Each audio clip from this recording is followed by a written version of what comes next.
Hello and welcome to WhatKeepsYouAwake.tv. It's time again to dive into the hustles, the hurdles, and the highs that keep small business leaders up at night. I'm your host, David Hooser, and I'm excited to welcome today's guest, Jeff Glazier. Jeff is a co-founder and CEO of General Oncology, a biopharmaceutical company making strides in its stage 4 pancreatic cancer treatment. Jeff, welcome to the show. Hi, David. So nice to be on it. Thank you. It's good to have you here. That's a mouthful. Pancreatic cancer treatment. Yeah. That's your world.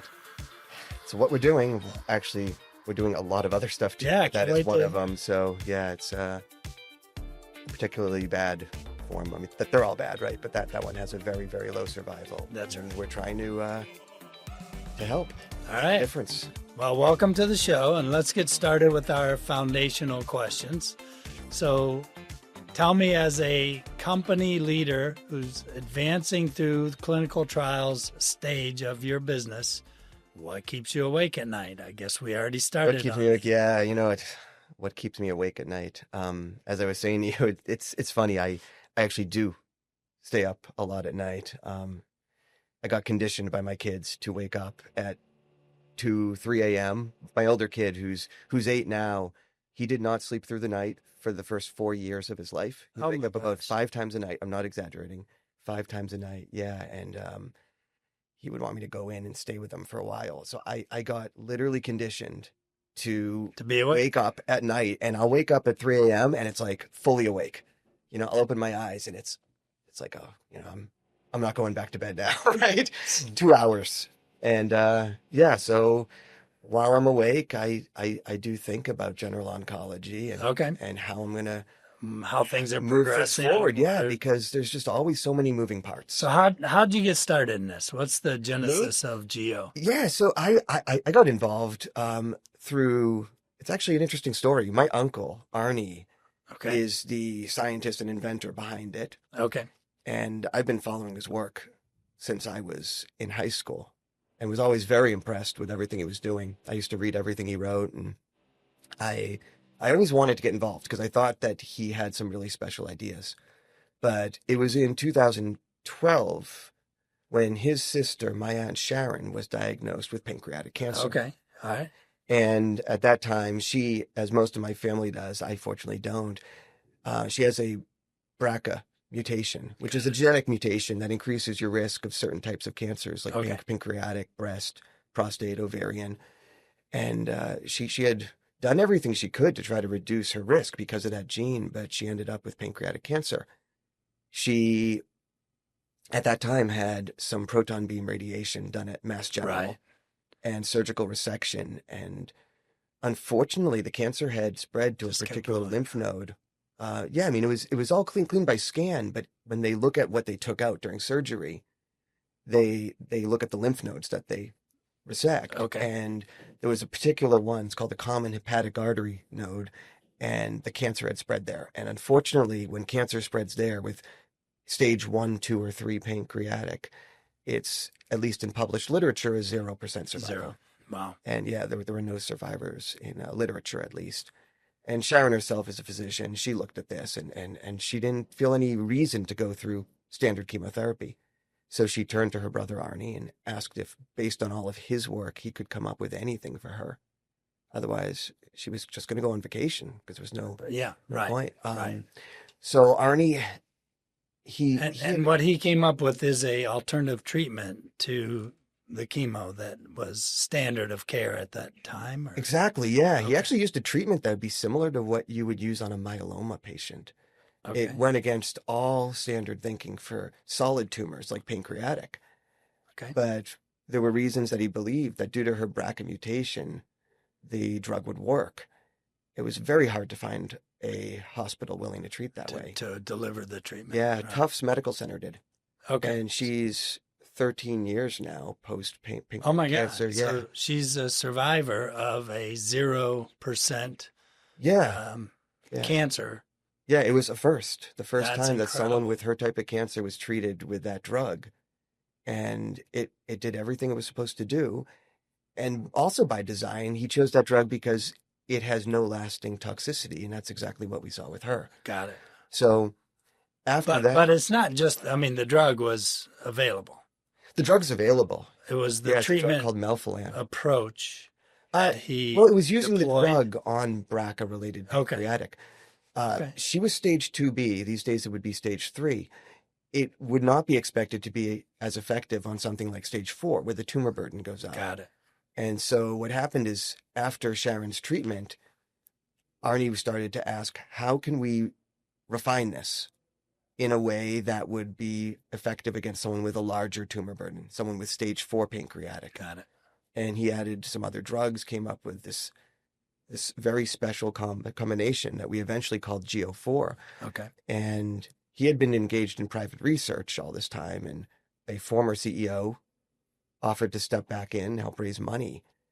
And I realized what they were lacking was kind of the business expertise to put it together. Sure. I had worked at Ropes and Gray in their PE group. I'd done deal work. I knew I didn't have the fundraising connections. The CEO did, but I knew how to put it all together. You could pull the So I pieces actually together. went to the CEO. It was not through Arnie. I went to the CEO and I offered to volunteer my time. Okay. Actually worked volunteer for, I think it was about 3 years. So you've been doing this since. So you started doing the treatment. When did you formalize GO? 2015. So Okay. it was, yeah. 2 or 3 years after. Well, you had to wait. Yeah. And when Sharon was treated it was May, was her surgery. She was treated in July, I think, of 2012. Yeah. You have to wait about 2 years to know that it worked. To know it. Exactly. It's not like you can just treat and. Yeah. Right. So towards the end of 2014 was when we realized that this could really become Something a was treatment. good coming. Yeah. Something good was coming out of this. That's great. Exactly. Wow. So that's how I got involved. And so you got involved now. So it's fast forward to today, 2025. Yeah. So 10 years later, what achievements have you guys seen through the last decade? Yeah, I mean, we've taken huge strides in the last decade. We are near the end of a phase 1 clinical trial at Memorial Sloan Kettering. Wow, that's incredible. Yeah, then that's on stage 4 pancreatic cancer. Okay. And we had always hoped that this treatment would have real benefits to patients. And as I mentioned, it was designed to do this without any long-term toxicity. Right. And that's exactly what Which we saw. you don't get through a traditional chemo. Oh, no, something like FOLFIRINOX, you get Yeah. neuropathy. Yeah. So this is nice because in the sense of It's not just about recovering; it's also having a good quality of life. exactly. It's so important, right? I Yeah. mean, and that was something that was important to Sharon at the beginning. Right. And I think it's important to anyone going through treatment. To that you want to keep a anyone good making this quality. decision with their family. Exactly. Yeah. So what can you give us? What kind of information can you give us on success so far? Yeah. So in the phase 1 trial, if you look at the patients we've treated, there have been no long-term adverse events. Okay. None. Wow. And Can you give us a count on patients so far? yeah, we've treated 12. 12. Okay. 12. And if you look at the subset of, in those 12, of the patients who had stable or responding disease at the time that they enrolled in our trial, so that would be a very similar group to those who could take a drug called olaparib, which Okay. is a standard of care drug. That's the best drug that there is now for second-line treatment Okay. on pancreatic. The problem with olaparib is it has a median progression-free survival, which is the amount of time until your disease progresses, Okay. of only 7.4 months.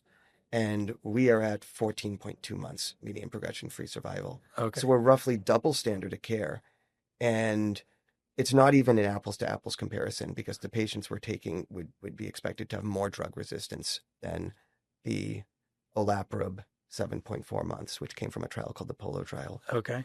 And that's So- because of the stage that. It's the same stage. Olaparib, they had to receive 16 weeks of FOLFIRINOX, the first-line treatment. Got it. And then they would go right into olaparib if they had stable or responding disease. They responded. We were lucky if we got a patient that early. A lot of our patients were several lines in, 3, 4, 5, even 7 lines of prior therapy.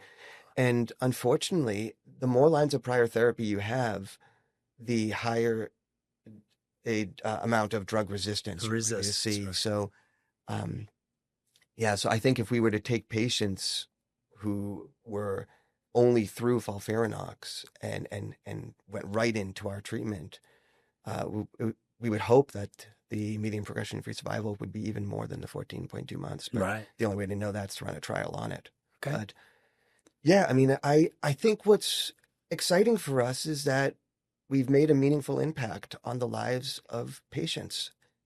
We have someone who's now 4 years progression-free, and the patients only get 2 cycles of this chemotherapy, and they're done. And they're done. They're done, yeah, 2.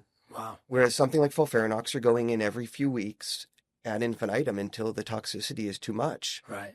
Or, and it's the same for olaparib. That's a pill you take twice a day, every day, ad infinitum until you can't tolerate it anymore. But here, you go through the 2 cycles of chemotherapy, and then you just wait and live your life. Right. I mean, wait's the wrong word, but I mean, it's, I guess on the research side, we watch. We watch. Yeah. But yeah, the patients are going on, living their lives. And some of them are doing some pretty exciting things. That's incredible to hear. So what's next for GO? We have a lot going on now. So we're actually going to be expanding this trial into a non-BRCA population. Oh, you are? To see if it works on non-BRCA.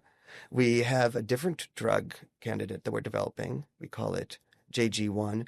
And that drug, it's a drug that we think could actually help a lot for ophthalmology, for wet AMD, diabetic retinopathy. Because in the end, there are similarities between certain ophthalmology indications and oncology ones, because they both have cells that proliferate. Okay. And so we were able to design a drug that at least preclinically seems extremely promising. That's incredible. And we're advancing that as fast as we can. Okay. That's phenomenal. So yeah, that would definitely keep me awake at night with all the things you're doing. And keeps me awake. In a good way, because of, so what does it mean to patients tomorrow that are developing, or, because your trials have been late stage. Yeah. Does it show promise for people early on in the diagnosis of pancreatic or other cancers? I would expect it to. We've only tested it on stage 4. Yeah. Because we needed to choose something to start, right? And so those are the patients that are in kind of the most dire situation. That's stage 4. But we certainly plan to expand this into the earlier stage pancreatic 1, 2, and 3. Not in the near term, but as we progress down the road. Okay. Right now, we're going to stick to stage 4. We plan to expand it to breast cancer and to probably prostate and ovarian as well. Okay. Very cool. So will you go through the same process with clinical trials and the new treatments that you're presenting? Yeah, that's exactly the plan. Yeah, you have to run clinical trials to get the FDA approval. Okay. All right. And then you find a partner hospital that will help deliver the treatments. Is that how? Exactly. Yeah. So right now we're working with Memorial Sloan Kettering, which has been incredible. And where are they located? They're in New York. In New York. Okay. Yeah. And known for cancer treatment work that. Oh, very much so. That you're doing. Okay. Yeah. They're. One can't go to a better center. Gotcha. Than MSK. Gotcha. Yeah. All right. And so again, back to our foundational questions. Yeah. So why you, from a personal standpoint, sign up for these sleepless nights that, start by the awakening of your kids, by your kids, but lead into enhanced sleepless nights. So do you think what's the future for GO? Is it? Yeah. And you asked why I did it? Because I think it's important to help people. Yeah. I mean, that's something that's always been meaningful to me. And if I find something in life that's special that I feel I can contribute to, okay, I feel like it would be remiss not to do it. Okay. Yeah, I mean, the stress is unbelievable, right? So the return is worth, the reward is worth the struggles that you have every day and as you progress through this project. Yeah, and I think in terms of what keeps one up at night, right? It's It's funny, but I've thought a lot about what makes one early stage almost, I hate to at this point call it a startup because we're past that, right? Yeah. But at one point we were. And I've thought a lot about what makes a startup succeed versus fail. And if you had asked me this 10 years ago, Okay. I would have said it's the idea, right? Some people just have great ideas and probably most ideas aren't, but I don't think that's the case. I think what it is, they say what, like 99 or more % of startups don't succeed, right? That's right. And certainly past, you've gone well beyond that term. 10 years, you're beyond what most companies. That's true. And I think there's been 100 times in the last 10 years that we could have gone out of business. And it made me realize that there are lots of great ideas out there and things really go wrong in business all the time. Yeah. All the time. And I think the reason why is there's more ways things can go wrong in life than can go right. That's right. Just from right? By nature. Just by count, right? Nature's impact. Yeah, there's so many ways. If I said to you, how many ways could something go wrong? Right. There's just so many. And a lot of those can go wrong enough that it puts an end to your business. And I see that happening. It's basically repeatedly, right? And if we weren't able to overcome any of those, it would have been lights out. And I realized there's something special when you have a team in place, which I feel I've worked very hard to surround myself with a team like that now too. It's to be able to overcome the challenges, because you get thrown these surprises, right? And you say, what do you do? And I feel like every time that's happened, we've been able to find a solution that not only gets us to keep going, but actually puts us in a better place than we were right before the challenge that got thrown our way. But to me, that's what keeps me up when I think about it, that there always are challenges. And I have to think, how can I solve this? Because it's never obvious. Right. All right. Well, so challenges are going to continue to come. Growth is going to, and results are going to continue to, open up for Geo, and you're going to be leading the charge to the next stage of the business, right? That's the plan. All right. That's good to hear. Good to have you here. Thanks for your time today. Thank you. I know you're just traveling through and you got caught one of our difficult moments with some construction work in the building happening. So hopefully our post-production team can manage through that. Good conversation. I appreciate your time. How do people learn more about Geo? GeneralOncology.com. Okay. Website. And any calls to you, any organizations that are looking for new treatments, new ways to do things for their patients, they reach out to you or to some I think in terms of, if I'm mostly in touch with the organizations and the hospitals in the space. Okay. But there's contact through our website if anyone wanted to. Okay, reach out. very Absolutely. Good. And with that, we'll end this episode. Remember to like us if you enjoyed the content here. Subscribe if you haven't already to whatkeepsyouawake.tv, and we'll look for you on a future episode. Thank you so much, David. Thanks, John.